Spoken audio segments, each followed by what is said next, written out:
오늘 우리 신명기 4장부터 6장까지 강조되고 있는 부분들, 율법을 지키라 하는 부분들이 강조되고 있는데요. 먼저 우리가 좀 이 부분을 한번 고민하면 좋겠습니다. 율법을 우리 지켜야 되나요? 지키지 않아도 되나요? 너무 이제 빤한 그런 질문을 드렸는데요. 근데 어떤 분들은 이렇게 말합니다. 하나님의 말씀을 어떻게 다 지킬 수 있냐고. 그 말은 뭘 의미하는 거죠? 지킬 수 없기 때문에 지킬 필요가 없다는 쪽으로 가는 거죠. 그러니까 말씀 듣기만 듣고 그때 은혜 받고 좋으면 됐다는 거죠. 어떻게 말씀대로 사나. 그 말이 틀린 건 아니에요. 인간의 연약함 때문에 다 지킨다는 것이 불가능한 것이 사실입니다. 그죠? 그런데 우리 하나님께서 말이죠.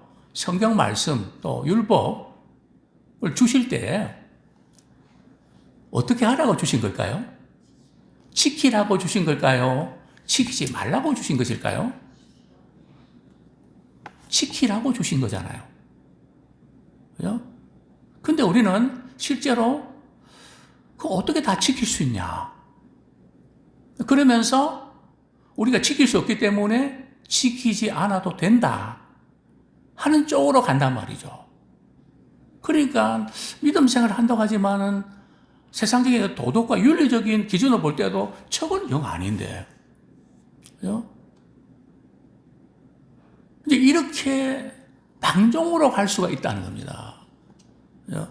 그래서 분명히 우리가 짚고 넘어야 될 부분들은 우리 하나님의 말씀을 지킬 수 없기 때문에 지키지 않아도 된다. 그쪽으로 가는 것은 대단히 위험하다는 겁니다. 그죠? 우리가 부모 노릇을 제대로 못한다고 나 부모 안 해. 그럴 수 있나요? 우리 부모는 늘 부족하잖아요. 늘 미안하잖아요. 그죠? 그래도 부모 역할을 해야 되잖아요. 그죠? 진짜 부모 노릇 힘들어서 못 해먹겠다. 그렇다고 부모 아닌가요? 아니죠. 우리가 비록 약하지만은 그 방향을 향해서 늘 나가는 거죠. 그죠? 그래서 우리는 하나님의 이 말씀 또 율법은 지키라고 주신 것이지 지키지 말라고 주신 것이 아니라는 거. 그죠? 신약시대에 와서 이 복음과 은혜를 우리가 강조하면서 우리가 은혜로 구원받는 거 맞거든요. 그죠? 그러나 이 말씀은 듣고 그냥 지키지 않아도 된다. 우리 에베소에 있는 말씀도 그렇잖아요. 은혜로 인하여 믿음으로 말미암아 구원을 얻었다. 그거로 끝나나요? 아니거든요. 그 말씀을 행해서 순종하라고. 그죠? 선한 일에 열심을 내고 그렇게 살라고 행하게 하려 하심이라 그랬잖아요. 이게 같이 연결되어 있다는 겁니다. 자, 그러면 하나님께서 왜 율법을 지키라고 하셨을까? 그죠? 저는 그 부분을 많이 생각하고 고민합니다. 그죠? 왜 하나님께서 율법을 지키라고 말씀하셨을까? 안 지키면 어떻게 된다고요? 다 잊어버려요. 그죠? 가르치는 사람은 다 기억하고 있을까요? 제가 이제 한 3일쯤 되니까 이제 조금 지금 이 흐름에 조금 이제 이렇게 익숙해지는 것 같아요. 내가 지금까지 살아왔던 삶의 방식과 어떤 틀과 모든 것들이 또 새로운 것에 맞추려고 그러면 쉬운 건 아니거든요. 그죠?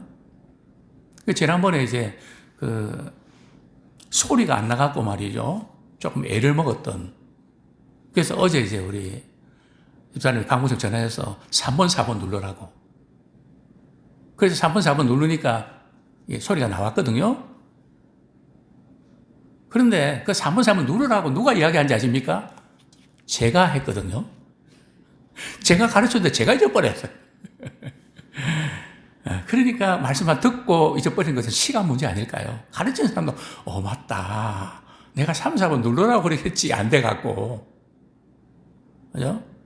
한 번 행했다고 또 그것이 계속 남는 게 아니고 계속 삶 가운데 운전 연습 그냥 T자, S코스 그 수없이 하는 것처럼 몸에 배이고 생활화될 수 있도록 그래서 계속 경건의 훈련, 큐티하고 말씀 읽고 우리가 계속 하는 거잖아요. 몰라서 아니잖아요. 그죠?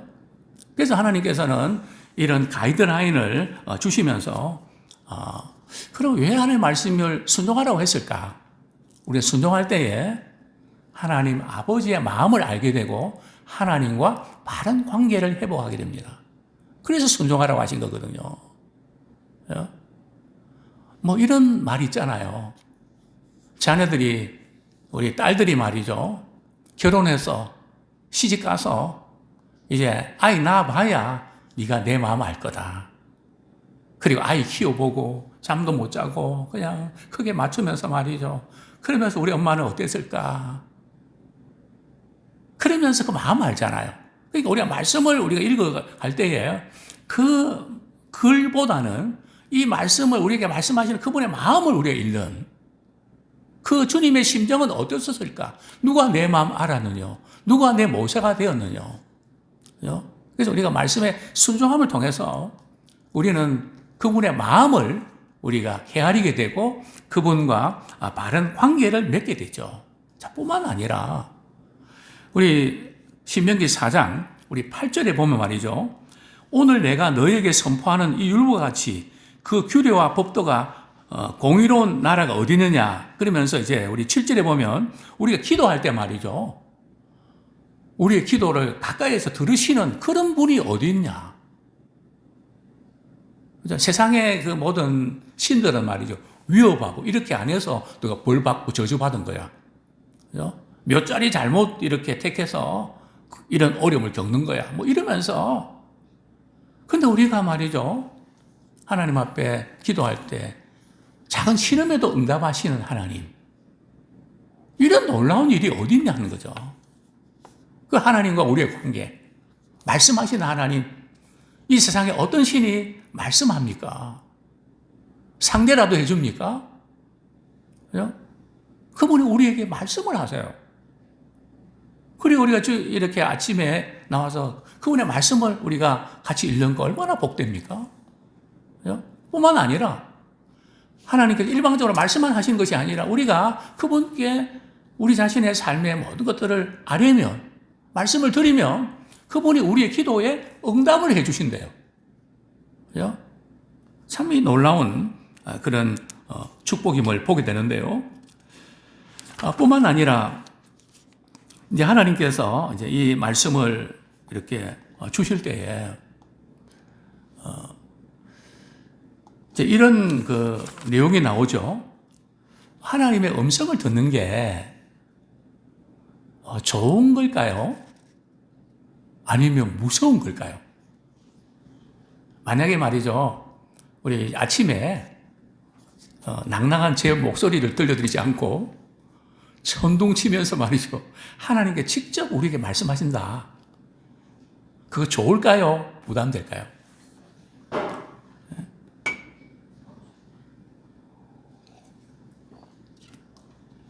정신이 하나도 없지 않겠습니까? 그게 바로 우리 신명기 5장에 보면 그래서 이제 그들이 모세에게 이렇게 부탁하죠.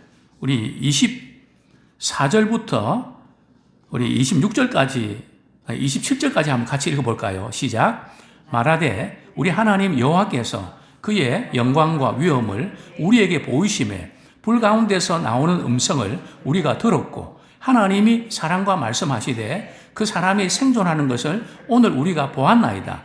이제 우리가 죽을 까닭이 무엇이니까 이 큰 불이 우리를 삼킬 것이요 만일 우리가 우리 하나님 여호와의 음성을 다시 들으면 죽을 것이라. 육신을 가진 자로서 우리처럼 살아계시는 하나님의 음성이 불 가운데서 바람을 듣고 생존한 자가 누구니까? 당신은 가까이 나가서 우리 하나님 여호와께서 하시는 말씀을 다 듣고 우리 하나님 여호와께서 당신에게 이르시는 것을 다 우리에게 전하소서. 우리가 듣고 행하겠나이다 하였느니라.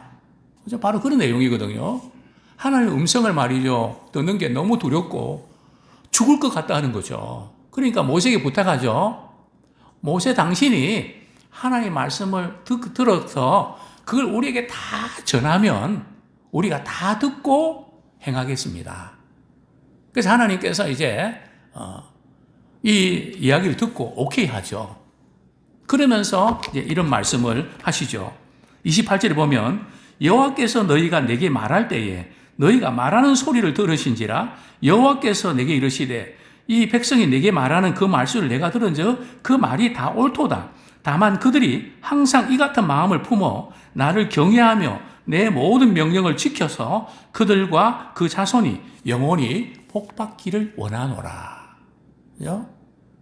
자, 그런데 이제 문제가 있습니다. 하나님의 이제 말씀만 전해야 되는데요.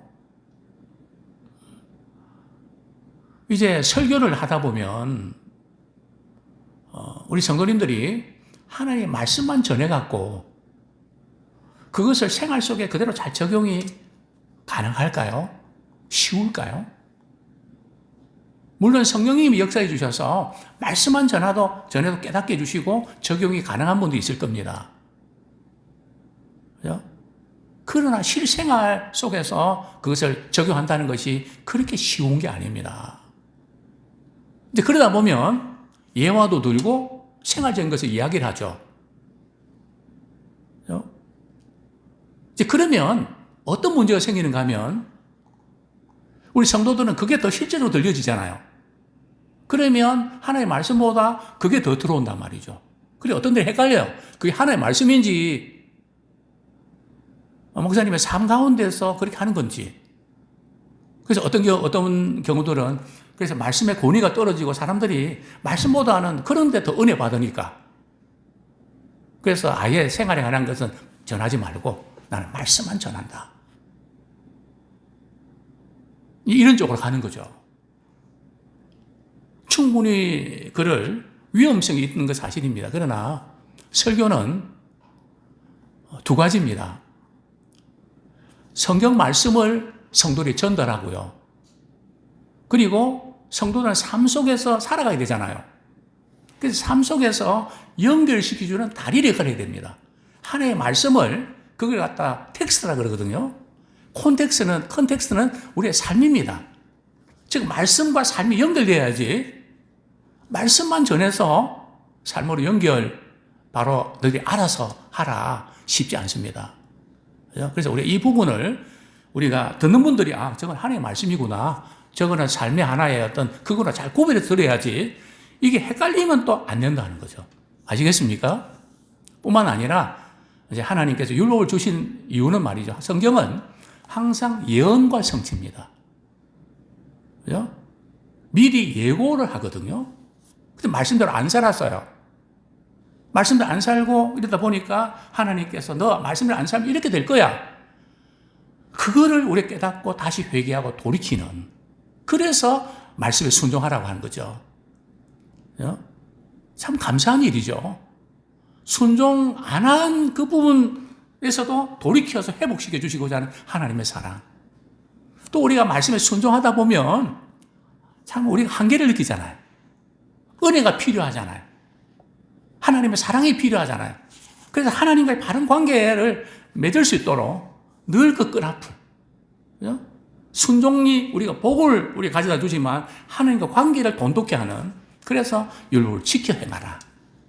물론 성령의 도우심으로 우리는 말씀에 순종할 수 있고 또 그분의 사랑 때문에 우리 순종하게 됩니다. 아무쪼록 우리 하나님의 말씀 지키는 게 쉽지 않지만 주님 사랑하는 마음으로 오늘 하루도 순종하며 살아가는 우리 모두가 되기를 축원합니다.